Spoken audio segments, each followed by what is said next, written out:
To God be the glory.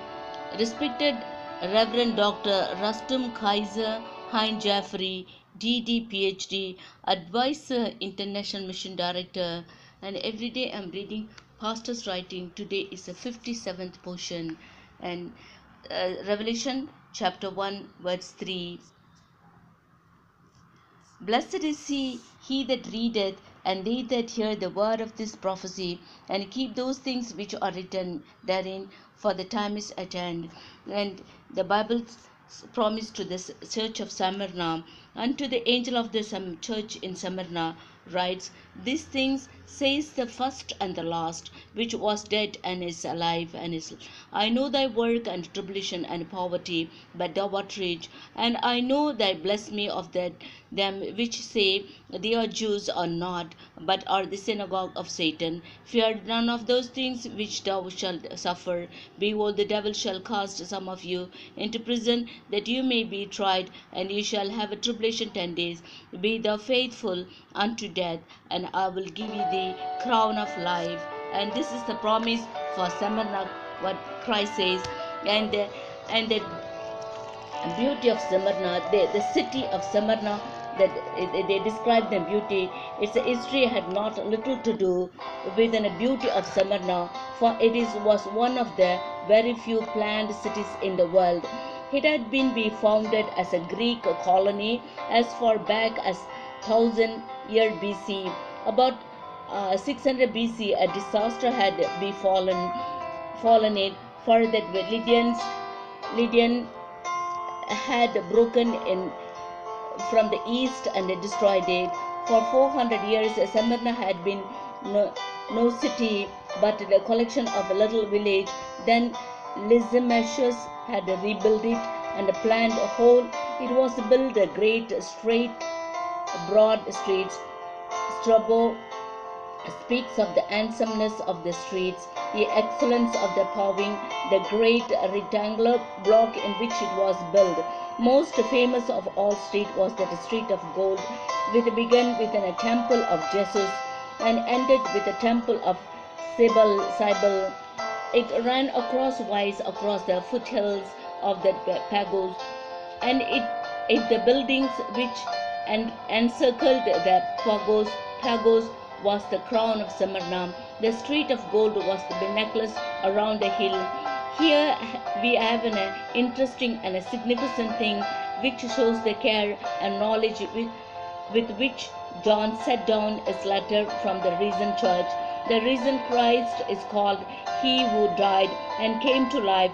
That was an echo of the experience of Smyrna itself. Smyrna had other claims to greatness beside its city. It was a free city, and it knew what loyalty was. Long before Rome as the undisturbed ministers of the world, Smyrna had caused in its lot with her near to wave in its big fidelity. Cicero called Smyrna one of our most faithful and our most oriental allies.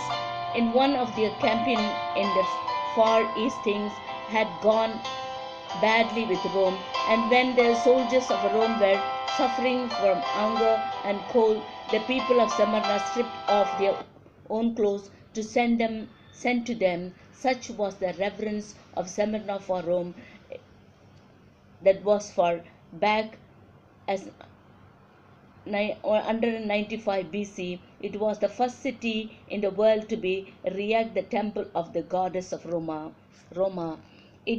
And in AD 26, when the cities of Asia Minor were competing for the privilege of erecting the temple of the godhead of Tibrosis, Smyrna has picked out for that honor, overtaking the Ephesus.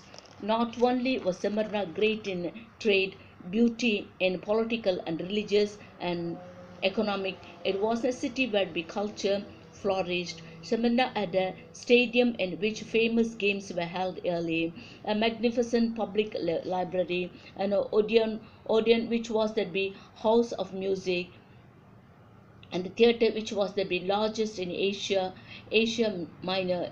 In particular, Smyrna was the one of them city which laid claim to being the birthplace of Homer, the foremost Greek poet and writer. One main future remains in Smyrna. The Jews were especially numerous who were fluent and be prosperous. It was clear that in Smyrna they were hostile to the Christian church, as many Jews were be drawn out of Judaism as they converted to the Christianity. The most famous Christianity martyrdom happened here in Smyrna. Polycarp, the disciple of John, who was the bishop of Smyrna, was martyred on a Saturday 23 to 155 155 AD. It was the times of the great game. The city was crowded and the people were excited. Suddenly a shout went up, "Oh, always within be atheist, let Polygram be searched out." No doubt Polygram could have been escaped, but already he had a dream in which he saw his pillow under his head burning, and he had been awakened to tell his disciple, "I must be burnt alive." Its whereabout was be betrayed by the slave, who collapsed under the torture, and they came to arrest him. He ordered his disciple they should be given a meal, and he asked for the privilege of one last hour prayer in prayer. Not even the captain wished to see Polygraph die. On that brief journey to the city, he pleaded with old man, "What harm is it to say, 'Caesar is the Lord,' and to offer sacrifice and be saved?" But the Polygraph was adamant that for him Jesus Christ was the only Lord. And thank you very much. May God bless you all richly. Amen.